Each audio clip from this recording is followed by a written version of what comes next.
Hi everyone, welcome to back with classes. Dear, हम लोग 7 chapter तक ऑलरेडी पढ़ चुके हैं, जो कि आपका बायोलॉजी की क्लासेस चल रही हैं।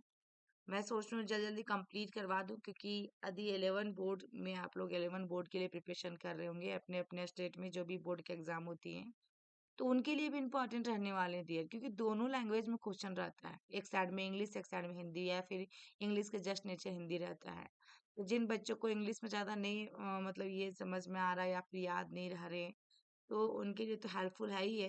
ये नीट के लिए तो काफ़ी इंपॉर्टेंट रहने वाले हिंदी ऑडियो बुक जो होता है, हिंदी ऑडियो जो रीडिंग दिए जा रहे, एक ऑडियो की तरह ही बन जा रहा है डियर, कि आप सोए हैं, बैठे हैं, खा रहे हैं, कभी भी है तो आप सुन सकते हैं, क्योंकि आप पहले से इसको रिवीजन कर चुके हैं। जो नीट का प्रिपरेशन कर रहे हैं, जो एंट्रेंस एग्जाम की प्रिपरेशन कर रहे हैं, लाइक जैसे बीएससी नर्सिंग हो गया, या फिर आपका पैरामेडिकल हो गया, एनएम जीएनएम के लिए कर रहे हैं, तो उन सभी के लिए इंपॉर्टेंट रहने वाला है। ठीक है, तो आप लोग चाहे किसी भी स्टेट से हो डियर, चैनल को सब्सक्राइब कर लीजिएगा यदि फर्स्ट टाइम वीडियो आपको मिल रही है तो। और लैब असिस्टेंट का भी प्रिपरेशन कर रहे हैं तो आपके लिए भी इम्पोर्टेंट है।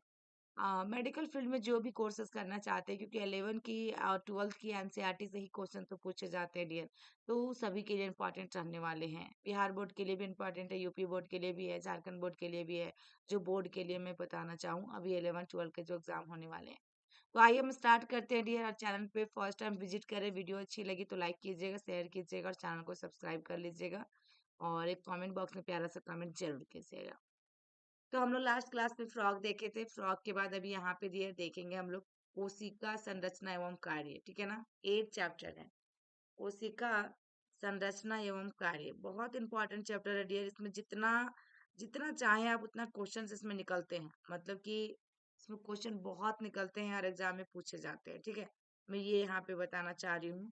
तो हम लोग अब देखते हैं कि क्या इसमें कह रहा है। अढ़िया 8 9 और 10 तीनों यूनिट, क्योंकि यूनिट थर्ड है ये, है ना। थर्ड यूनिट के अंदर में तो 8 9 10 तीन चैप्टर है, ये तीनों चैप्टर इंपॉर्टेंट रहने वाले हैं। तो सबसे फर्स्ट में आपका जो लिखा गया है डियर, यहाँ पे देखिएगा, जीव विज्ञान जीवित जीवों का अध्ययन है। क्या बता रहा है कि जीव विज्ञान जीवित जीवों का अध्ययन है, उनके स्वरूप आकृति का विस्तृत विवरण ही सहज उनकी विविधता को प्रस्तुत करता है। कोशिका सिद्धांत या परिकल्पना इस विधि को स्वरूपों में निहित एकत्व को इंगित करता है, अर्थात जीवन के सभी स्वरूप में कोशिकीय संगठन बनाता है। क्या बताया कि जीवन का सभी स्वरूप में कोशिकीय संगठन बताता है। इस खंड में दिए गए अध्यायों का अंतर्गत कोशिका संरचना तथा विखंडन द्वारा वृद्धि का एक वर्णन प्रस्तुत किया गया है। इसके साथ ही कोशिका सिद्धांत जीवन प्रतिमांश अर्थात शरीर वैज्ञानिक का व्यवहार विधिक प्रकर्मों का रहस्य का बोध भी पैदा करती है। ये थोड़ा इसलिए फास्ट चल रही है, यहाँ पे बहुत ज्यादा क्वेश्चन नहीं निकलेंगे इसका, जहाँ भी होगा, क्योंकि ये देखिए चैप्टर यहाँ से स्टार्ट हो रहा है। ठीक है, यहाँ में कुछ एक आध हो सकता है तो होगा। फिर उसके बाद ये देखिएगा यहाँ पे जो दिया गया है आपका, कि इससे हमें पता लग पाएगा कि जीवित जैविक में किस प्रकार के कार्बनिक यौगिक उपस्थित है। अगले चरण में यह प्रश्न पूछा जा सकता है, कोशिका के अंतर में यौगिक क्या कर रहे हैं और किस प्रकार से संपूर्ण शरीर में विज्ञाप प्रक्रम, यानी जैसे कि पाचन, उत्सर्जन, स्परण, सुरक्षा, पहचानना आदि करते हैं। दूसरे शब्दों में हम प्रश्न का उत्तर देते हैं, समस्त शरीर के वैज्ञानिक प्रक्रमों का अनुआधार है। यह किसी बीमारी के दौरान प्रकट असामान्य प्रकारों को भी स्पष्ट कर सकता है। जीवित जैविकों के इस भौतिक रसायन उपागम को समझने एवं अध्ययन की प्रक्रिया न्यूनीकरण जीव विज्ञान कहलाती है। ठीक है ना, क्या बताया कि जीवित जैविकों के इस भौतिक रसायन उपागम को समझने एवं अध्ययन करने की, भौतिक एवं रसायन करने की, देखिएगा, अध्ययन करने की प्रक्रिया न्यूनीकरण जीव विज्ञान कहलाती हैं।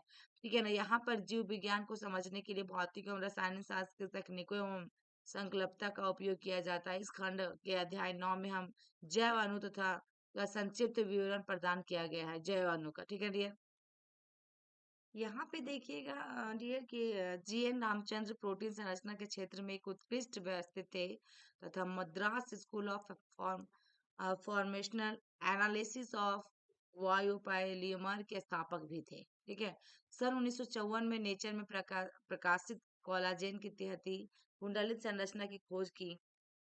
रामचंद्र प्लॉट के उपयोग में प्रोटीन के बहुलक के विषयलक के संरचनात्मक जीव विज्ञान के क्षेत्र में उन्हें सर्वोत्कृष्ट उपलब्धि प्राप्त भी हुई थी। ठीक है ना, देन आपका जन्म 8 अक्टूबर 1922 को दक्षिण भारत के समुद्री तट क्षेत्र कोचिंग के निकट एक गांव में हुआ था। आपके पिता एक स्थानीय कॉलेज में गणित के प्रोफेसर थे। अतः देखिएगा यहाँ पे गणित के प्रोफेसर थे। रामचंद्र की गणित के प्रति रुचि पैदा करने में उनका पर्याप्त प्रभाव पड़ा था। आपने अपनी स्कूल शिक्षा पूरी करने के उपरांत मद्रास विश्वविद्यालय से भौतिक शास्त्र में बीएससी ऑनर्स की सर्वोच्च प्रस्थान संस्थान संस्थान प्राप्त की, है ना। जब आप 1949 में कैम्ब्रिज विश्वविद्यालय में पीएचडी की उपस्थिति प्राप्त की, तो जब आप कैम्ब्रिज विश्वविद्यालय में थे तब आपकी मुलाकात लाइसेंस पाउलिंग से हुई थी तथा ये उनके एक्स हेलिक्स तथा बीटा सीट संरचना के मॉडल पर प्रकाशित कार्य से बहुत प्रभावित थे, जिससे आप कोलेजन की संरचना को हल करने की ओर अपना ध्यान खींचा। आप 78 वर्ष की आयु में 7 अप्रैल 2001 को इनकी स्वर्गवासी हुए, ठीक है, एक में।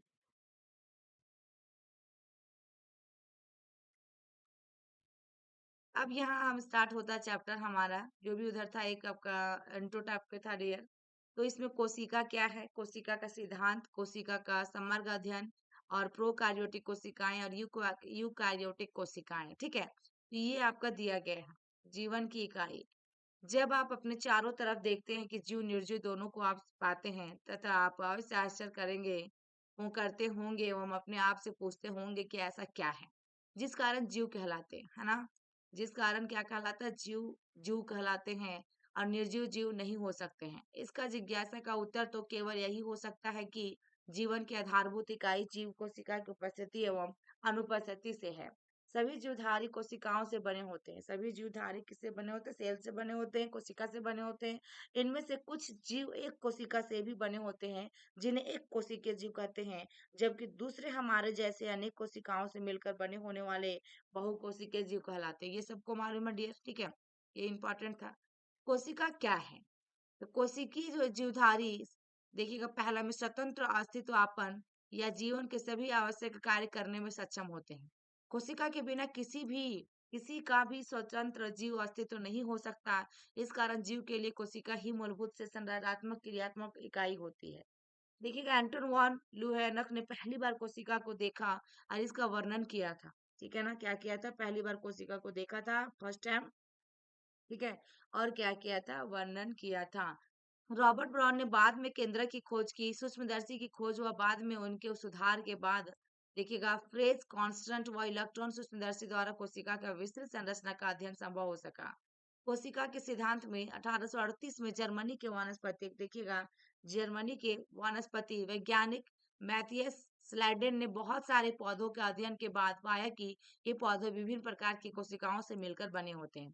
इन्होंने किसका किया था, आपका मैथेरियस स्लाइडन किसका किया था, ठीक है, मैथेरियस स्लाइडन ने आपका पौधों का अध्ययन किया था और उसके बाद क्या पाया कि पौधे भी विभिन्न प्रकार की कोशिकाओं से मिलकर बने हैं, जो पौधों में ऊतकों का निर्माण करते हैं। लगभग इसी समय 1839 में एक ब्रिटिश का प्राणी वैज्ञानिक थियोडर, ठीक है ना, वैज्ञानिक जो थे कौन से, थियोडर स्वान ने विभिन्न जंतु कोशिकाओं के अध्ययन के बाद पाया कि कोशिकाओं के बाहर एक क्या होती है, पतली परत होती है, पतली मेम्ब्रेन होती है, बिल्कुल झिल्ली की तरह, जिसे आजकल क्या कहते हैं, जीर दरो झिल्ली कहते हैं, ठीक है ना। तो इन्होंने क्या किया, एक जंतु कोशिका का अध्ययन किया, कि इन्होंने थियोडर स्वान ने और मैथियस सेल्डन ने पौधों का अध्ययन किया था, ठीक है।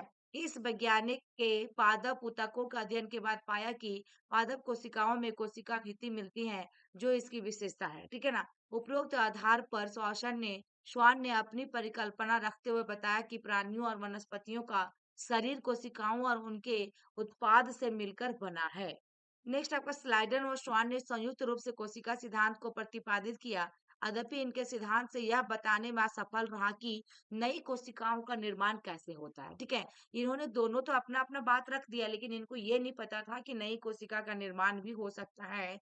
पहली बार देखिएगा रडोल्फ विर्चोर 1855 में इन्होंने स्पष्ट किया कि कोशिका को विभाजित होती है, कोशिका विभाजित होगी और नई कोशिकाओं का निर्माण पूर्व स्थित कोशिकाओं के विभाजन से ही होता है, ठीक है, जिसको हम क्या कहते हैं, ओमिनस सेलुल ई सेलुलर, यानी कि ओमिनस एग्जिस्टिंग सेलुलर, ठीक है ना। ये याद रखिएगा, इसी से आपका नई कोशिका का निर्माण हो रहा था। इन्होंने स्लाइडन व स्वान की कल्पना को रूपांतरित कर नई कोशिका सिद्धांत को प्रतिपादित किया।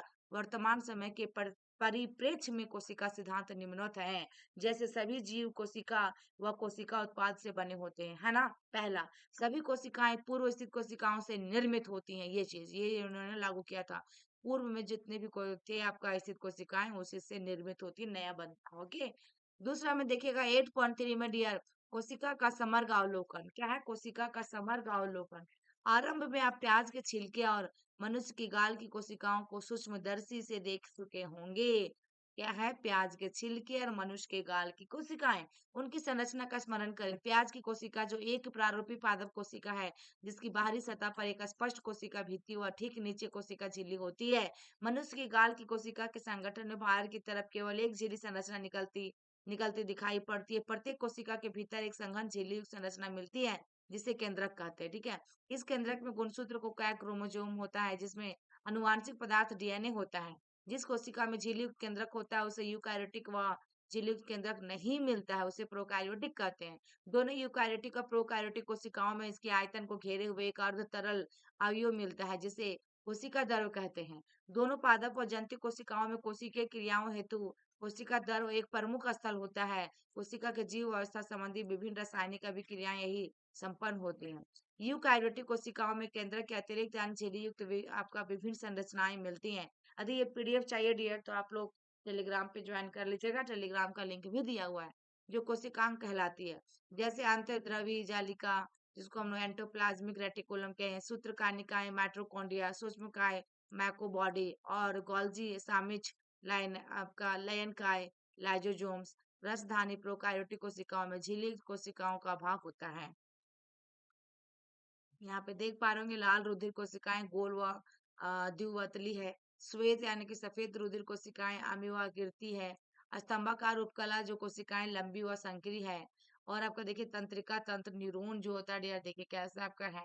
देन आपका एक वाहिनी आपका वाहिनिका दीर्घीकृत है। देन आपका मध्युतिकी कोशिकाएं यानी कि गोल है। विभिन्न प्रकार के आकार कोशिकाओं का चित्र द्वारा प्रदर्शन। देखिएगा यूकारियोटिक और प्रोकारियोटिक दोनों कोशिकाओं में झिल्ली रहित अंगक राइबोसोम मिलते हैं।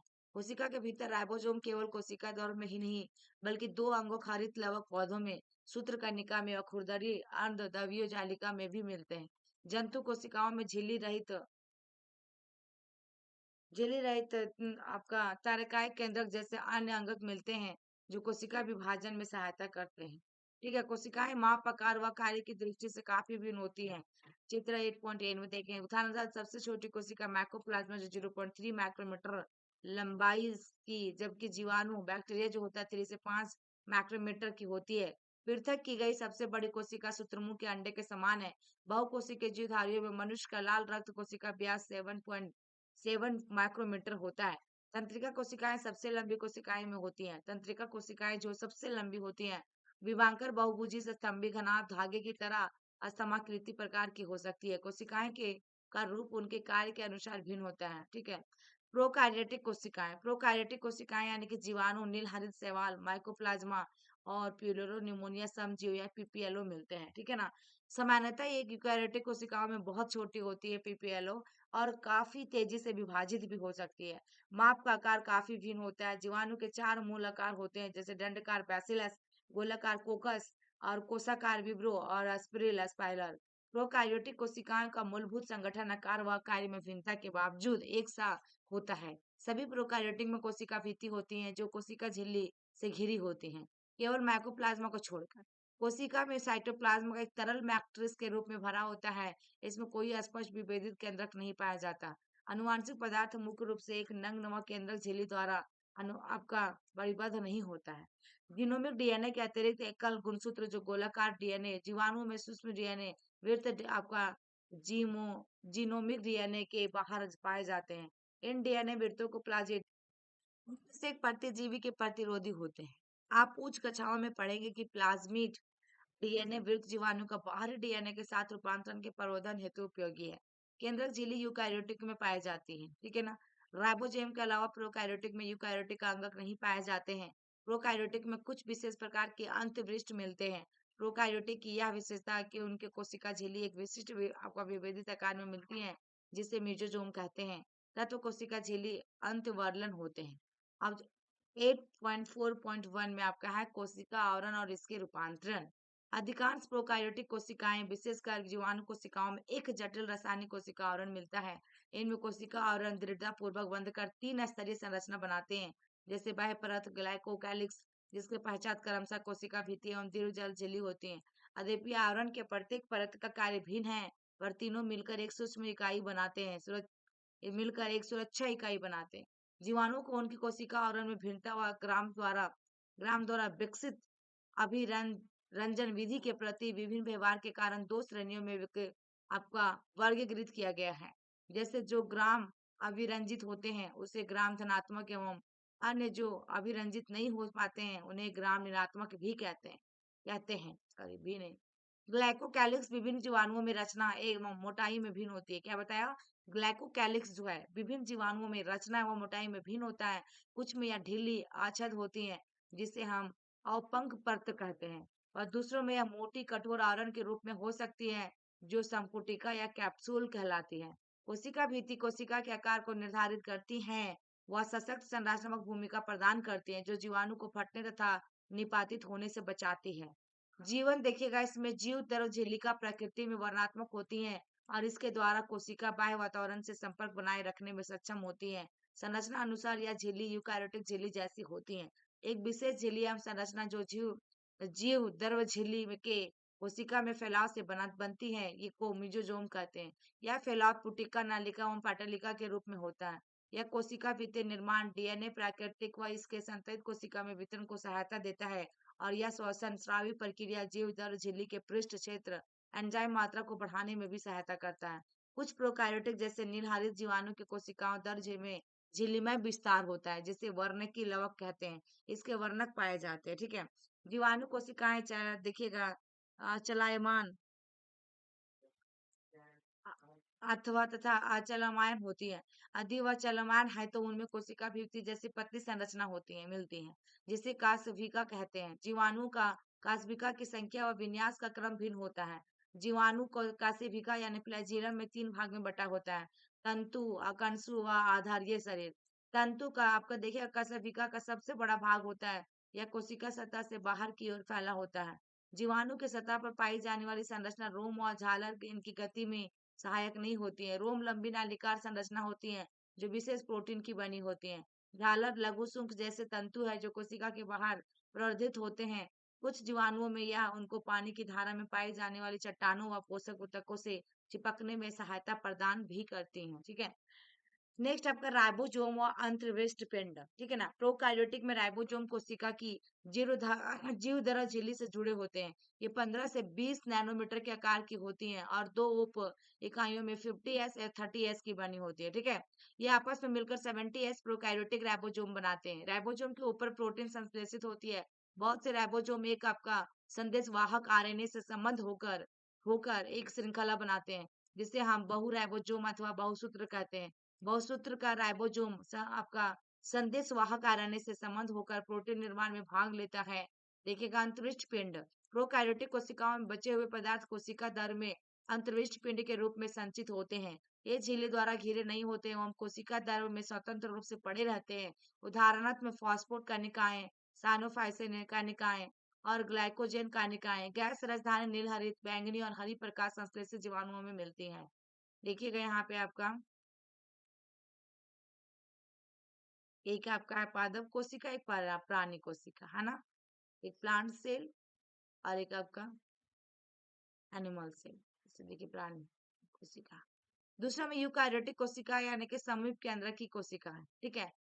और सभी आपका अध्याय जीव, पादप, प्राणी व कवक में यूकारियोटिक कोशिकाएं होती हैं। यूकारियोटिक कोशिकाओं में झिल्लीदार अंगों की उपस्थिति के कारण कोशिका दर विस्तृत कक्ष युक्त प्रतीत होता है। यूकारियोटिक कोशिकाओं में झिल्लीमय केंद्रक आवरण युक्त व्यवस्थित केंद्रक मिलता है। इसके अतिरिक्त यूकारियोटिक कोशिकाओं में विभिन्न प्रकार के जटिल गतीय एवं कोशिकीय कंकाल जैसे संरचना मिलती है। इनमें अनुवांशिक पदार्थ गुणसूत्रों के रूप में व्यवस्थित रहते हैं। सभी यूकारियोटिक कोशिकाएं एक जैसी नहीं होती। पादप और जंतु कोशिकाएं भिन्न होती हैं। पादप कोशिकाओं में कोशिका भित्ति, लवक एवं बड़ी कंदरीय राजधानी मिलती है, जबकि प्राणी कोशिकाओं में अनुपस्थित होती हैं। दूसरी तरफ प्राणी कोशिकाओं में आपका तारकाई मिलता है, जो लगभग सभी पादप कोशिकाओं में अनुपस्थित होते हैं। ठीक है। तो आइए अब हम प्रत्येक कोशिकीय अंग की संरचना का कार्यविधि का अध्ययन करें। यहाँ पे क्या है डियर? कोशिका झिल्ली। है ना, क्या है कोशिका झिल्ली। वर्ष 1950 के इलेक्ट्रॉन सूक्ष्मदर्शी की खोज के बाद कोशिका झिल्ली की विस्तृत संरचना का ज्ञान संभव हो सका। इस बीच मनुष्य की लाल रक्त न आपका कनिकाओं की कोशिका झिल्ली के रासायनिक अध्ययन के बाद जीव दर्व झिल्ली की संभावित संरचना के बारे में जानकारी प्राप्त हो सकी। अध्ययनों के बाद इस बात को पुष्टि की गई कि झिल्ली कोशिका झिल्ली मुख्यतः मुख्यतः लिपिड व प्रोटीन की बनी होती है। इसमें प्रमुख लिपिड फॉस्फोलिपिड होते हैं, जो दो सतहों में व्यवस्थित होते हैं। लिपिड के झिल्ली के अंदर व्यवस्थित होते हैं, जिनका ध्रुवीय सिरा बाहर की ओर जल भीरु पुच्छ सिरा अंदर की ओर रहता है। इसमें सुनिश्चित होता है कि संतृप्त हाइड्रोकार्बन की बनी ध्रुवीय पृष्ठ जलीय वातावरण से सुरक्षित रहती है। इसके अतिरिक्त फास्फोलिपिड झिल्ली में कोलेस्ट्रॉल भी होता है। बाद में जैव रासायनिक अनुसंधानों से स्पष्ट हो गया कि कोशिका झिल्ली में प्रोटीन और कार्बोहाइड्रेट पाया जाता है। विभिन्न कोशिकाओं में प्रोटीन और लिपिड का अनुपात भिन्न भिन्न होता है। मनुष्य के आपका रुधिराणु यानी कि राणु यानी एरिथ्रोसाइट की झिल्ली में लगभग 52% प्रोटीन व 40% लिपिड मिलता है। एरिथ्रोसाइट झिल्ली में पाए जाने वाले प्रोटीन को अलग करने की सुविधा के आधार पर दो अंगभूत व परिधीय प्रोटीन भागों को विभक्त कर सकते हैं। परिधीय प्रोटीन झिल्ली के सतह पर होता है, जबकि अंगभूत प्रोटीन आंशिक व पूर्ण रूप से झिल्ली में धसे होते हैं। कोशिका झिल्ली का उन्नत नमूना 1972 में सिंगर व ने आपका निकोलसन द्वारा प्रतिपादित किया गया, जिसे तरल कृमि नमूना के रूप में व्यापक व्यापक रूप से स्वीकार कर लिया गया। इसके अनुसार लिपिड के अर्धताड़ीय प्रकृति के कारण फॉस्फोलिपिड द्वीप सतह के भीतर प्रोटीन पार्श्व गति करता है। झिल्ली के भीतर गति करने की क्षमता उसकी तरलता पर निर्भर करती है। झिल्ली के तरलीय प्रकृति के इसके कार्य जैसे कि कोशिका वृद्धि, अंतर कोशिकीय संयोजन का निर्माण, स्रवण, अंतर कोशिका कोशिका विभाजन इत्यादि की दृष्टि में महत्वपूर्ण है। जीव आपका देखिएगा जीव दर झिल्ली का सर्वाधिक महत्वपूर्ण कार्य यह है कि इससे अणुओं का परिवहन होता है। झिल्ली इसके दोनों तरफ मिलने वाले अणुओं के लिए चयनित पारंपरिक होते हैं। कुछ अणु बिना ही ऊर्जा की आवश्यकता के इस झिल्ली से होकर आते हैं, जिसे हम निष्क्रिय परिवहन कहते हैं। उदासीन विलेय से आपका सांद्र प्रवणता के अनुसार जैसे उच्च सांद्रता से निम्न सांद्रता की ओर साधारण विस्तरण द्वारा इस झिल्ली से होकर होते जाते हैं। जल की इस झिल्ली से उच्च सांद्रता से निम्न सांद्रता की ओर गति करता है। विस्तरण द्वारा जल के प्रवाह को परासरण कहते हैं। चूंकि ध्रुवीय अणु को जो अध्रुवीय लिपिड द्वीप सतह से होकर नहीं जा सकते हैं, उन्हें झिल्ली से होकर परिवहन के लिए वाहक प्रोटीन की आवश्यकता होती है। कुछ आयन अणुओं या झिल्ली से होकर परिवहन की उनकी सांद्रता को परोन्नता के विपरीत जैसे निम्न से उच्च सांद्रता की ओर होता है। इस प्रकार के परिवहन हेतु ऊर्जा आधारित प्रक्रिया होती है, जिसमें एटीपी का उपयोग होता है, जिसे हम सक्रिय परिवहन कहते हैं। यह एक पंप के रूप में कार्य करता है, जैसे सोडियम आपन यानी पोटेशियम आपन पंप। ठीक है। कोशिका भित्ति आपको याद होगा कि कवक पौधों की दृढ़ जीव दर झिल्ली के बाहर पाए जाने वाले दृढ़ निर्जीव आवरण को कोशिका भित्ति कहते हैं। कोशिका भित्ति कोशिका को केवल आंतरिक हानियों और संक्रमण से ही रक्षा नहीं करता, बल्कि यह कोशिकाओं के बीच आपसी संपर्क बनाए रखने तथा अवांछनीय वृद्धि अणुओं के लिए अवरोध प्रदान करता है। अवरोध शैवाल को कोशिका भित्ति सेलुलोज, लैक्टेंस, मेनान्स और खनिज जैसे कैल्शियम देखेगा इसमें कार्बोनेट बनी होती है, जबकि दूसरे पौधों में सेलुलोज, हेमीसेलुलोज, पैक्टिन और प्रोटीन की बनी होती है। नवपादप कोशिका की कोशिका भित्ति स्थित प्राथमिक भित्ति में वृद्धि की क्षमता होती है, जो कोशिका परिपक्वता के साथ घटती जाती है। इसके साथ कोशिका के भीतर की तरफ द्वितीय भित्ति का निर्माण भी होने लगता है। आपका मध्य पट्टिकला मुख्यतः कैल्शियम पर आपका पटक की बनी सतह होती है। आसपास की विभिन्न कोशिकाओं को आपस में चिपकाए व पकड़े रहती है। कोशिका भित्ति व मध्य पट आपका पटलिका में जीव दर तंतु यानी कि प्लाज्मोडेस्माटा आड़े तिरछे के रूप में स्थित होते हैं, जो आसपास की कोशिका दरों को जोड़ते हैं। अंतः झिल्लिका तंत्र झिल्ली आपका झिल्लीदार रंग कार्य व संरचना के आधार पर एक दूसरे से काफी अलग होते हैं। इनमें बहुत से ऐसे होते हैं जिनके कार्य एक दूसरे से जुड़े रहते हैं।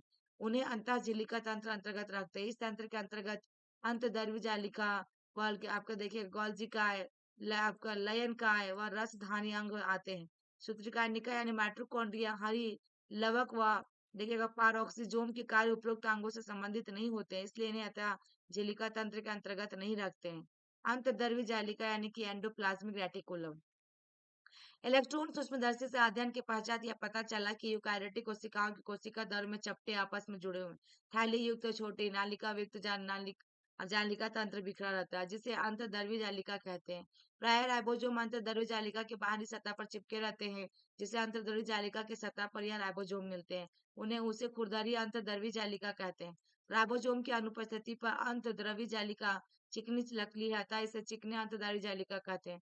जो कोशिकाएं प्रोटीन से संश्लेषण एवं स्राव में सक्रिय भाग लेती है, उनमें खुरदरी अंतर्द्रव्य जालिका बहुतायत से मिलती है। ये काफी फैली हुई तथा केंद्रक के बाहर झिल्लिका तक फैली होती है। चिकनी अंतर्द्रव्य जालिका प्राणियों में लिपिड संश्लेषण के मुख्य स्थल होते हैं। लिपिड की भांति देखिएगा स्टेरॉयडल हार्मोन चिकने अंतर्द्रव्य नालिका में होते हैं। गोल्जी उपकरण की बात करेंगे इसमें। कैमिलो गोल्जी 1898 ने पहली बार केंद्र के पास घनी रंजित जालिकावत संरचना तंत्रिका कोशिकाओं में देखी, जिन्हें बाद में उनके नाम पर गोल्जिकाएं कहा गया। यह बहुत सारी चपटी डिस्क आकार की थैलियां कुंड से मिलकर बनी होती हैं, जिनका व्यास 0.5 माइक्रोमीटर से 1 माइक्रोमीटर होता है। ये एक दूसरे के समांतर ढेर के रूप में मिलते हैं, जिसे जालिकाएं कहते हैं। गोल्जिकाएं में कुंडों की संख्या अलग अलग होती है। गोल्जिकाएं केंद्र के पास संकेंद्रित व्यवस्थित होते हैं, जिनमें निम्नकारी सतह यानी कि आपका उन्नतोदर्शिस व परिपक्व सतह कुतला वतल ट्रांस होती है। अंगक शीर्ष व ट्रांस सतह पूर्णतः अलग होते हैं, लेकिन आपस में जुड़े रहते हैं। गोल्जिकाएं का मुख्य कार्य द्रव को आपका संवेशित कर अंतर कोशिकीय लक्ष्य तक पहुंचाना या कोशिका के बाहर श्रवण करना है। संश्लेषित द्रव अंतःप्रद्रवी जालिका से पुटिका के रूप में गोल्जिकाएं के शीर्ष सिरे से संगठित होकर परिपक्व सतह की ओर गति करते हैं। इससे स्पष्ट है कि गोल्जिका एक आपका अंतःद्रवी जालिका से निकटतम संबंध है। अंतःद्रवी जालिका पर उपस्थित राइबोसोम द्वारा प्रोटीन का संश्लेषण होता है, जो गोल्जिका के ट्रांस सिरे से निकलने के पूर्व इनके कुंड में रूपांतरित हो जाते हैं। गोल्जिका एक ग्लाइकोप्रोटीन व ग्लाइकोलिपिड्स निर्माण का प्रमुख स्थल है। नेक्स्ट आपका है आपका लयन का यानी कि लाइसोसोम। यह झिल्ली पुटिका संरचना होती है जो संवेष्टन विधि द्वारा गोल्जिकाएं में बनते हैं। पृथक्कृत लाइन कान पुटिकाओं में सभी प्रकार के जल अपघट्य एंजाइम जैसे हाइड्रोलाइजेज लैपेस आपका लैपेसेज प्रोटोसेज और कार्बोहाइड्रेजेज मिलते हैं, जो अम्लीय परिस्थितियों में सर्वाधिक सक्रिय होते हैं। ये enzyme carbohydrate protein lipid nucleus अम्ल आदि के पाचन में सक्षम है। नेक्स्ट आपका क्या है, रसधानी, जिसको हम बोलेंगे वैक्यूल। कोशिका धर्म में झिल्ली द्वारा घिरी जगह को रसधानी कहते हैं। इनमें से पानी, रस, उत्सर्जित पदार्थ व अन्य उत्पाद को कोशिका के लिए उपयोग नहीं है भी इसमें इसमें से मिलते हैं। रसधानी एकल झिल्ली में आवर्त होती है, जिसे हम टोनोप्लास्ट कहते हैं। पादप कोशिकाओं में यह कोशिका 90% स्थान घेरता है। पौधों में बहुत से आयन व दूसरे पदार्थ सांद्रता प्रवणता के विपरीत टोनोप्लास्ट से होकर राजधानी से अभिगमित होते हैं। इस कारण से इनकी सांद्रता राजधानी से कोशिका द्रव की अपेक्षा काफी अधिक होती है। अमीबा में आपका संकुचनशील राजधानी उत्सर्जन के लिए महत्वपूर्ण है। बहुत सारी कोशिकाओं जैसे कि आपका आदजीव में खाद्य राजधानी का निर्माण खाद्य पदार्थों को निगलने के लिए होता है। ठीक है, एक ही चैप्टर में खत्म करते हुए चैप्टर थोड़ा लंबा है और इम्पोर्टेंट भी है। सूत्रकनिका यानी माइटोकॉन्ड्रिया। सूत्रकनिका को जब तक विशेष रूप से अभिरंजित नहीं किया जाता, तब तक सूक्ष्मदर्शी द्वारा इसे आसानी से नहीं देखा जा सकता है। प्रत्येक कोशिका में सूत्रकनिका की संख्या भिन्न होती है। यह उनकी कार्य की सक्रियता पर निर्भर करते हैं। ये आकृति का आकार में भिन्न होती हैं। यह देखिएगा तस्तरी नुमा बेलनाकार आकृति की होती हैं, जो 1.0 4.1 से माइक्रोमीटर लंबी व 0.2 से लेकर 1 माइक्रोमीटर औसत देखिएगा 0.5 माइक्रोमीटर व्यास की होती हैं। सूत्रकनिका एक दोहरी झिल्ली युक्त संरचना होती है, जिसकी बाहरी झिल्ली व भीतरी झिल्ली इसकी आपका अवकाशिका को दो स्पष्ट जलीय कक्षों तथा बाह्य कक्ष व भीतरी कक्ष में विभाजित करती हैं। भीतरी कक्ष जो घने व समार्गी पदार्थ से भरा होता है, अर्धार्थी मैट्रिक्स कहते हैं। बाह्य कला देखिएगा इसमें सूत्रकनिका की बाह्य सतत सीमा बताती है। इसकी अंत झिल्ली कई अर्धार्थी की तरफ अंतर्वलन बनाती है, जिसे क्रिस्टी या एक वचन क्रिस्टो कहते हैं। क्रिस्टी इसके क्षेत्रफल को बढ़ाते हैं। इसकी दोनों झिल्लियों में इनके संबंधित विशेष एंजाइम मिलते हैं, जो सूत्रकनिका के कार्य से संबंधित होता है।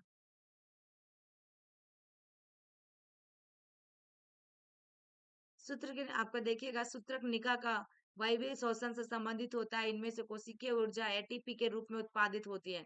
इसके कारण सूत्रकनिका को कोशिका को शक्ति गृह भी कहते हैं। सूत्रकनिका के आधात्री में एकल वृत्ताकार डीएनए अणु व कुछ आरएनए राइबोसोम जो 70 तथा प्रोटीन संश्लेषण के लिए आवश्यक घटक मिलते हैं, सूत्रकनिका विखंडन द्वारा विभाजित होती है। ठीक है, लवक जो कि प्लास्टिड। लवक सभी पादप कोशिकाओं एवं कुछ प्रोटोजोआ जैसे यूग्लिना में मिलते हैं। ये आकार में बड़े होने के कारण सूक्ष्मदर्शी से आसानी से दिखाई पड़ते हैं। इसमें विशिष्ट प्रकार के वर्णक मिलने के कारण पौधों भिन्न भिन्न रंग के दिखाई पड़ते हैं। विभिन्न प्रकार के वर्णकों के आधार पर लवक कई तरह के होते हैं, जैसे हरित लवक, वर्णिल लवक व अवर्णिल लवक। डियर, यदि एक बार आप लोग पूरा थ्योरी पढ़ लेते हैं, एक बार ऑडियो बुक सुन लेते हैं डियर, उसके बाद आप लोग को शॉर्ट शॉर्ट में देंगे वीडियो हम, जो इम्पोर्टेंट कौन कौन सा है ये सब मिलेगा आप लोग को।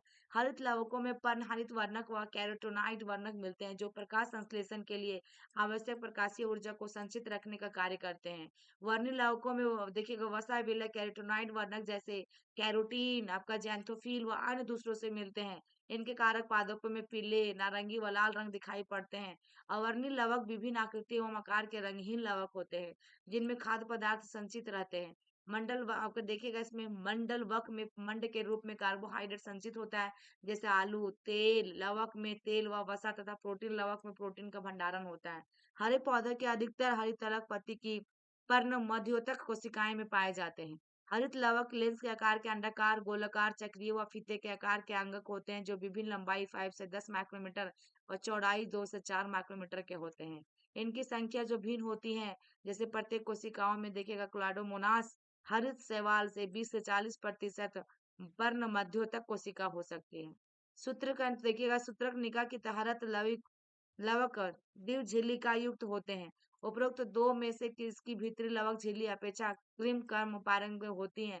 हरित लवक के अंतर झिल्ली से घिरे हुए भीतर के स्थान को पेटिका या स्ट्रोमा कहते हैं। पेटिका में चपटे झिल्ली युक्त थैली जैसे संरचना संगठित होती है, जिसे थैलेक्वाइड कहते हैं, चपटे वाला। और थैलेक्वाइड सिक्कों के चट्टे की भांति ढेर के रूप में मिलते हैं, जिसे हम ग्रेना, एक वचन ग्रेनम या अंतर्ग्रेना थैलेक्वाइड कहते हैं। इसके अलावा कई चपटी झिल्लीनुमा नालिकाएं जो ग्रेना के विभिन्न थैलेक्वाइड को जोड़ती हैं, उसे हम पेटिका पट्टिकाएं कहते हैं। थैलेक्वाइड की झिल्ली एक रिक्त स्थान को घेरे होती हैं, जिसे हम आपका अवकाशिका कहते हैं। हरित लवक की पेटिका में बहुत एंजाइम मिलते हैं, जो कार्बोहाइड्रेट व प्रोटीन संश्लेषण के लिए आवश्यक होते हैं। इनमें छोटा क्रिडरी वृत्ताकार डीएनए अणु व राइबोसोम मिलते हैं। हरित लवक थैलेक्वाइड में उपस्थित होते हैं। हरित लवक में पाए जाने वाले राइबोसोम 70S कोशिका द्रव्य राइबोसोम 80S से छोटा होता है। अब हम राइबोसोम की बात करेंगे। जॉर्ज पैलेट 1953 में इलेक्ट्रॉन सूक्ष्मदर्शी द्वारा संघन का ये देखिए कनिकात्मक संरचना राइबोसोम को सर्वप्रथम देखा था। ये राइबो न्यूक्लियस अम्ल व प्रोटीन के बने और किसी भी झिल्ली से घिरे नहीं होते। देखिए यहाँ पे यूकैरियोटिक राइबोसोम 80S और प्रोकैरियोटिक राइबोसोम 70S प्रकार के होते हैं। प्रत्येक राइबोसोम में आपका उप इकाइयां बड़ी व छोटी उप इकाइयां होती हैं। ठीक है, उप इकाइयां बड़ी व छोटी उप इकाइयां होती हैं।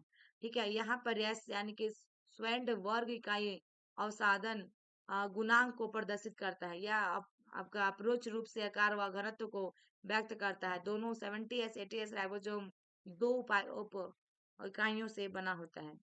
नेक्स्ट आपका है साइटोपंजर यानी कि साइटोस्केलेटन। प्रोटीन युक्त विस्तृत जालिकावत जंतु को कोशिका द्रव में मिलता है, उसे हम साइटोपंजर कहते हैं। कोशिका में मिलने वाला साइटोपंजर के विभिन्न कार्य जैसे आंतरिका सहायता, गति व कोशिका के आकार को बनाए रखने में उपयोगी है। नेक्स्ट हम देखिएगा डियर पक्षमाछ व कासाभिखा, सीलिया या फ्लैजिला। ठीक है ना, पक्षमाफ माफ पचमाविकाएं एक वचन पचमाव व आपका कासाविकाएं एक वचन कासाविका रोम सदृश कोशिकाएं झिल्ली पर मिलने वाली अपवृद्धि है। पचमाव एक छोटी संरचना आपका चप्पू की तरह कार्य करती है, जो कोशिकाओं को उसके चारों तरफ मिलने व द्रव गति में सहायक है। कासाविका अपेक्षाकृत लंबे व कोशिका की गति में सहायक है। प्रोकार्योटिक जीवाणु में पाई जाने वाली कासाविका संरचनात्मक रूप से यूकार्योटिक कासाविका से भिन्न होती है। इलेक्ट्रॉन सूक्ष्मदर्शी अध्ययन से पता चलता है कि आपका पचमाव का कॉपी आपका कसाभिका जीवदर झिल्ली से ढके होते हैं। इनके कोर अक्ष सूत्र कहते हैं, जो कई सूक्ष्म नलिकाओं को बना होता है, जो लंबे अक्ष के समांतर स्थित होते हैं। अक्ष सूत्र के केंद्र में एक जोड़ा सूक्ष्म नालिका मिलती है और 9 दिक्कारीय परिधि की ओर व्यवस्थित सूक्ष्म नालिकाएं होती हैं। अक्ष सूत्र की सूक्ष्म नालिकाओं की इस व्यवस्था को 9+2 प्रणाली कहते हैं। केंद्रीय नालिका सेतु द्वारा जुड़े हुए एवं केंद्रीय आवरण द्वारा ढके होते हैं, जो परिधीय द्वीप के प्रत्येक नालिका को आर्य दंड द्वारा दौड़ते हैं, और इस प्रकार 9 आर्य तान यानी कि छड़ बनती है। परिधीय दिक आपका दिक सेतु द्वारा आपस में जुड़े होते हैं। दोनों पचभाव और कशेफिका तारक केंद्र सदृश संरचना से बाहर निकलते हैं, जिसे हम आधारीय काय कहते हैं। नेक्स्ट आपका है देखिएगा, इसमें तारकाय व तारक केंद्र सेंट्रोजोम और सेंट्रियोल। तारक काय व अंगक है, जो दो बेलनाकार संरचना से मिलकर बना होता है, जिसे तारक केंद्र कहते हैं। यह आकृष्टीय लिए परिकेंद्रीय दरों से घिरा होता है। दोनों तार केंद्र तारकाई में एक दूसरे के लंबवत स्थित होते हैं, जिसमें प्रत्येक की संरचना बैलगाड़ी के पहिए जैसी होती है। तारक केंद्र संख्या में 9 समान दूरी पर स्थित परिधीय ट्यूबुलियन सूत्रों से बने होते हैं। प्रत्येक परिधीय सूत्र के त्रिक होते हैं। पास के त्रिक आपस में जुड़े होते हैं। तारक केंद्र का अग्र भीतरी भाग प्रोटीन का बना होता है, जिसे धुरी कहते हैं। यह परिधीय त्रिक में नलिका से प्रोटीन से बने अरीय दंड से जुड़े होते हैं। तारक केंद्र आपका पश्चमाभ का काशिका का आधारीय काय बनाता है और तंतु तंतु तंतु कोशिका विभाजन के उपरांत तंतु उपकरण बनाता है। नेक्स्ट आपका केंद्रक यानी कि न्यूक्लियस। कोशिका अंग केंद्र की खोज सर्वप्रथम रॉबर्ट ब्राउन ने 1821 से पूर्व की थी।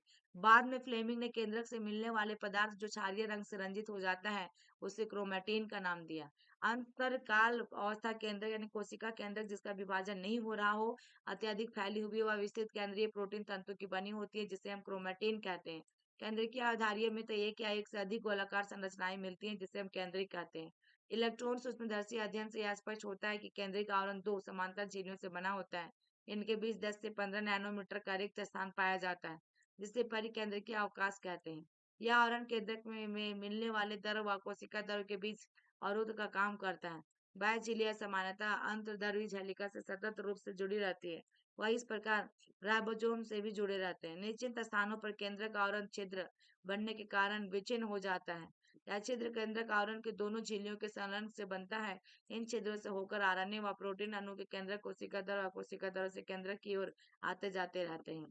साधारणतः एक कोशिका में से एक केंद्रक मिलता है, लेकिन ऐसा देखा गया है कि इनकी संख्या कभी-कभी परिवर्तित होती रहती है। क्या आप कुछ जीवों का नाम बता सकते हैं जिनकी कोशिका में एक से अधिक केंद्रक मिलते हैं?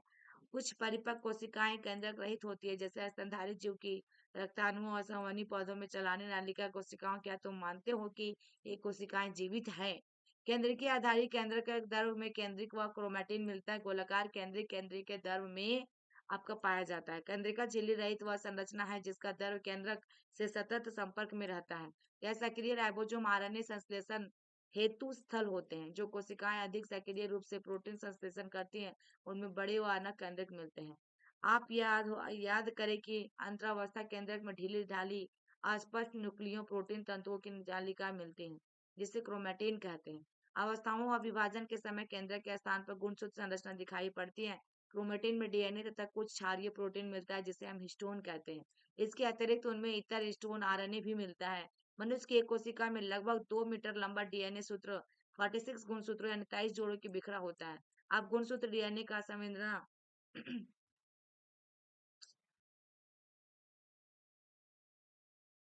इसमें कक्षा 12 में भी विस्तृत रूप से अध्ययन करेंगे। गुणसूत्र सिर्फ विभाजक कोशिकाओं में दिखाई देते हैं। प्रत्येक गुणसूत्र एक प्राथमिक संग्रहण मिलता है, जिसे हम गुणसूत्रविद यानी कि सेंट्रोमियर भी कहते हैं। इस पर विभिन्न आकार की संरचना मिलती है, जिसे हम काइट आपका देखिएगा काइनेटोकोर कहते हैं। तारकाय गुणसूत्र से दोनों गुणसूत्रों के एक बिंदु पर पकड़ कर रखना है। गुणसूत्र आपका गुणसूत्र बिंदु को स्थिति के आधार पर गुणसूत्रों के 4 प्रकारों में विभाजित किया जा सकता है। मध्य केंद्रीय यानी कि मेट्रासेंट्रिक गुणसूत्र में गुणसूत्र बिंदु गुणसूत्रों के बीच बीच स्थित होता है, जिससे गुणसूत्र की दोनों भुजाएं बराबर लंबाई की होती हैं। उपमध्य केंद्रीय सब मेट्रोसेंट्रिक गुणसूत्र में गुणसूत्र बिंदु गुणसूत्र के मध्य से हटकर होता है, जिससे परिणाम स्वरूप एक भुजा छोटी और एक भुजा बड़ी होती है। अग्र बिंदु या एक्रोसेंट्रिक गुणसूत्र में गुणसूत्र बिंदु जिसके बिल्कुल किनारे पर मिलता है, जिससे एक भुजा अत्यंत छोटी व एक भुजा बहुत बड़ी होती है।